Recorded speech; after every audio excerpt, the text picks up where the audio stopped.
Hello students, आज हम लोग एप्लीकेशन ऑफ डायमेंशन एनालिसिस का थर्ड एप्लीकेशन पढ़ेंगे। प्रीवियस क्लासेस में हम लोगों ने इसके दो एप्लीकेशन को ऑलरेडी पढ़ा हुआ है। पहला एप्लीकेशन हम लोगों ने पढ़ा था कि कन्वर्जन, कि हम लोग कैसे डायमेंशनल एनालिसिस को कन्वर्जन पर्पज से यूज करते हैं। दैट मीन्स किसी फिजिकल क्वांटिटी को एक यूनिट सिस्टम से दूसरे यूनिट सिस्टम में कैसे कन्वर्ट करेंगे डायमेंशनल एनालिसिस को यूज करके। उसके बाद सेकेंड एप्लीकेशन में उन लोगों ने पढ़ा था कि किसी भी फिजिकल इक्वेशन के करेक्टनेस को कैसे चेक करेंगे, how to check the correctness of a physical equation by using the dimensional analysis. उसके बाद बस थर्ड क्लास 11 में पढ़े जाने वाले थर्ड एंड लास्ट एप्लीकेशन पढ़ेंगे के साथ डायमेंशनल एनालिसिस का। तो थर्ड और लास्ट एप्लीकेशन का क्या होता है, तो हम लोग डायमेंशनल एनालिसिस को यूज करके क्या कर सकते हैं, तो दो या दो से ज्यादा फिजिकल क्वांटिटीज के बीच रिलेशन को एस्टेब्लिश कर सकते हैं। We can deduce the relation among the physical quantities. Physical quantities के बीच क्या कर सकते हैं, तो रिलेशन को एस्टेब्लिश कर सकते हैं।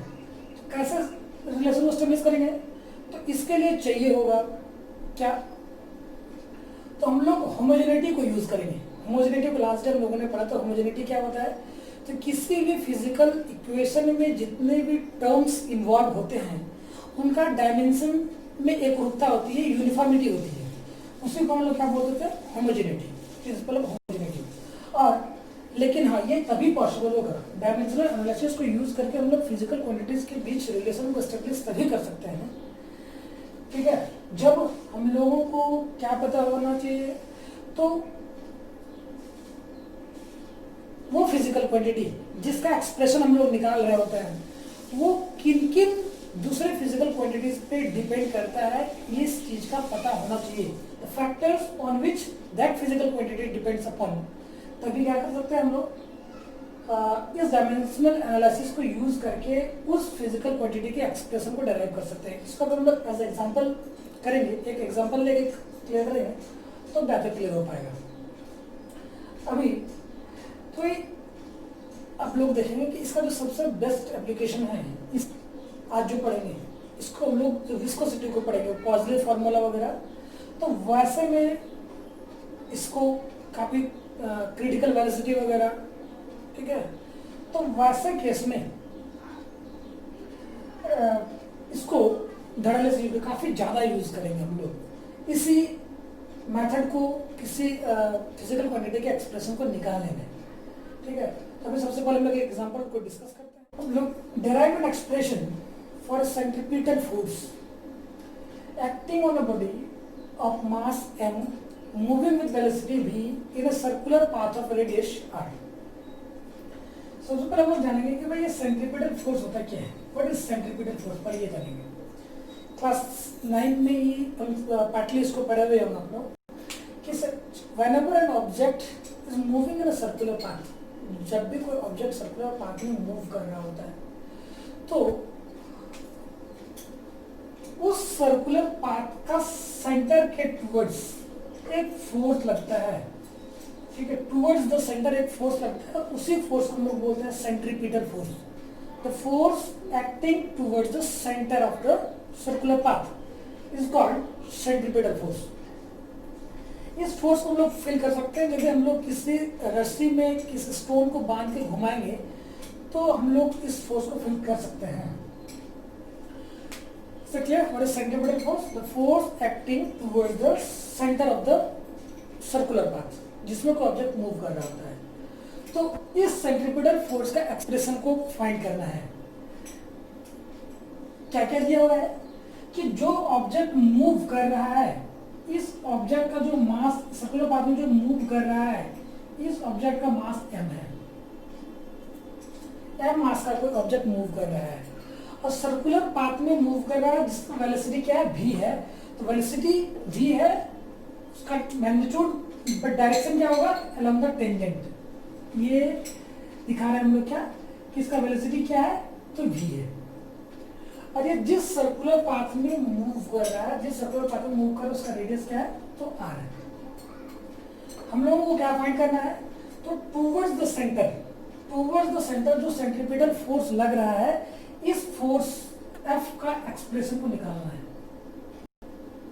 इस फोर्स इधर क्यों लगने वाला जो फोर्स है, इस फोर्स एफ के एक्सप्रेशन को निकालना है।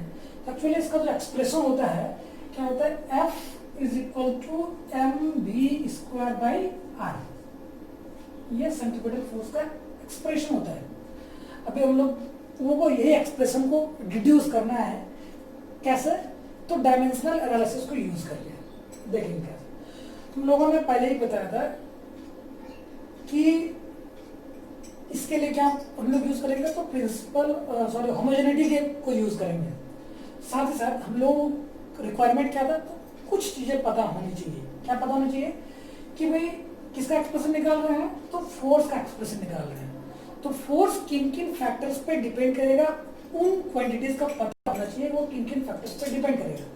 तो हम लोगों को पता होना चाहिए कि ये जो फोर्स है ये डिपेंड करेगा किस पे, तो मास पे। ये डिपेंड करेगा किस पे, मास पे, ठीक है। ये डिपेंड करेगा किस पे, इस ऑब्जेक्ट के वेलोसिटी पे, ये वेलोसिटी पे डिपेंड करेगा। ये डिपेंड करेगा कि ये सर्कुलर पाथ का रेडियस क्या है, इन तीन चीजों पे डिपेंड करेगा ये centripetal force. These are the factors on which this centripetal force depends upon। ये चीजें पता होनी चाहिए क्या करने के लिए, तो सेंट्रीपिटल फोर्स का एक्सप्रेशन को डिड्यूस करने के लिए। तो मास एम वी और ये आर तीनों चीजें ये इसके डायरेक्टली इस पर डिपेंड तो करता है, लेकिन कैसे डिपेंड करेगा। अब मास के स्क्वायर पे डिपेंड करेगा कि मास के रेसिप्रोकल पे डिपेंड करेगा, कैसे डिपेंड करेगा ये तो नहीं पता है। मतलब इसका पावर सभी हम लोग अननोन है। तो ऐसा करेंगे कि इसके अभी हम लोग क्या करेंगे, कंसिडर कर लेते हैं कि मास टू द पावर ए पे डिपेंड करेगा। कुछ भी हो सकता है, मास टू द पावर यदि सिर्फ ए का वैल्यू 1 होगा, दैट मीन्स केवल मास का डायरेक्टली प्रोपोर्शनल होगा। यदि ए का वैल्यू 2 आएगा तो उसके मास के स्क्वायर का प्रोपोर्शनल होगा। तो कंसिडर करते हैं कि इसका पावर क्या है, ए, इसका पावर v का पावर b और r का पावर c पे डिपेंड करेगा। सिंपली इसको हम लोग फिर से लिखेंगे क्या, तो लेट अस कंसीडर कि centripetal force F is directly proportional or depends upon m to the power a, v to the power b and r to the power c। Obviously यदि हम लोग इन तीनों को कंबाइन करें तो एक कंक्लूजन मिलेगा क्या, क्या F is directly proportional to m to the power a, v to the power b and r to the power c। अभी a, b और c का वैल्यू हम लोगों को नहीं पता है। ऑब्वियसली हम लोग काफी पहले से पढ़ते हैं कि जैसे हम लोग प्रोपोर्शनलिटी को हटाएंगे तो एक कांस्टेंट डालना पड़ता है, और यहाँ पर वो कांस्टेंट हम लोग डालेंगे क्या, तो k, m to the power a, v to the power b and r to the power c।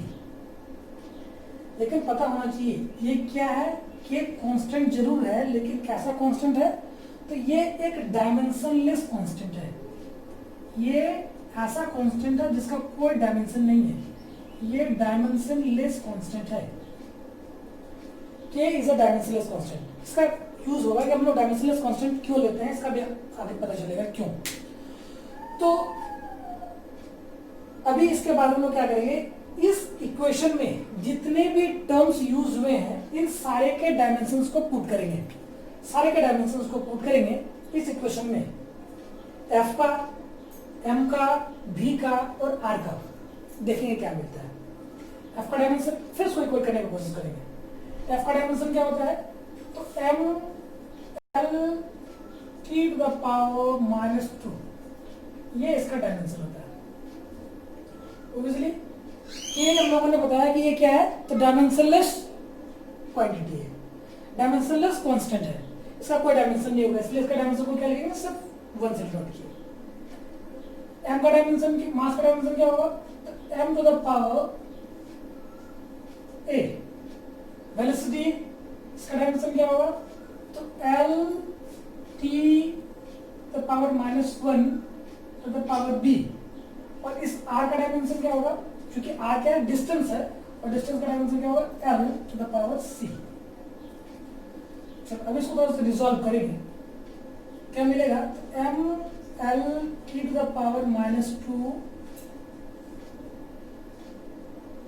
M पूरे एक्सप्रेशन में कहाँ पे है, आरएचएस में पूरे एक्सप्रेशन में कहाँ पे, सिर्फ यहाँ पे है, तो यहाँ पे एम टू द पावर क्या हो जाएगा, ए।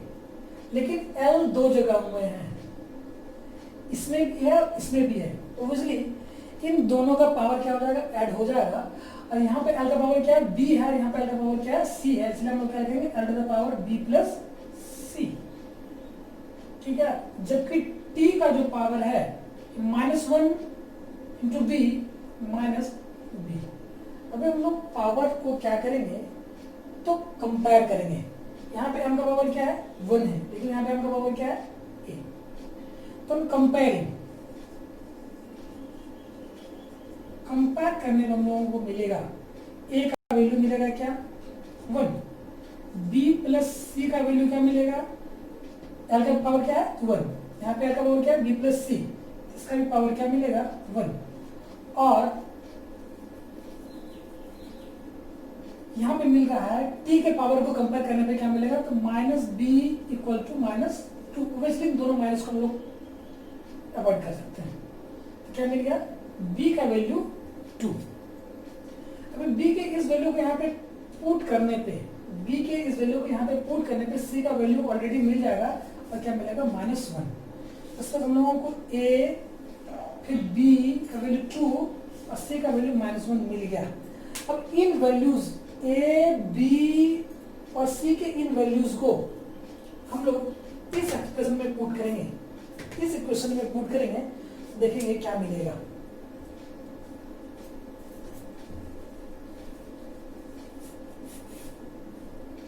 क्या था वो, तो f इज ये मिला था k, ठीक है, m to the power a, v to the power b and r to the power c। इन वैल्यूज को पुट करेंगे, क्या मिलेगा, f equals to k m to the power 1, v to the power 2 और r to the power -1। तो इसलिए -1 जो power होगा इसको हम लोग नीचे ले जाएंगे, तो ये क्या हो जाएगा, mv²/r, जहां पे k क्या है, तो एक डायमेंशनलेस कांस्टेंट है। तो ये तरीका होता है डायमेंशनल एनालिसिस को यूज करके किसी भी फिजिकल क्वांटिटी के एक्सप्रेशन को डिड्यूस करने का। बशर्ते हम लोगों को क्या आना चाहिए, तो हम लोगों को होमोजेनिटी का प्रिंसिपल आना चाहिए, साथ ही साथ वो ये फिजिकल क्वांटिटी, ताकि किन फिजिकल क्वांटिटीज पे डिपेंड करता है, सिर्फ यही पता होना चाहिए। कैसे डिपेंड करता है ये जरूरी नहीं है, किस फिजिकल क्वांटिटी पे डिपेंड करता है, बस इतने सारे बात पता होना चाहिए। हम लोग आसानी से क्या कर सकते हैं, उसके एक्सप्रेशन को कैलकुलेट कर सकते हैं। अगले वीडियो लेक्चर में हम लोग इसके लिमिटेशंस को डिस्कस करेंगे, इसके मेरिट और डिमेरिट को, कि कहाँ पे डायमेंशनल एनालिसिस फेल हो जाता है, कब हम लोग डायमेंशनल एनालिसिस को यूज नहीं कर सकते हैं। इसका एडवांटेजेस और डिसएडवांटेजेस दोनों को हम लोग क्या करेंगे, डिस्कस करेंगे, स्पेशली इसकी लिमिटेशंस को।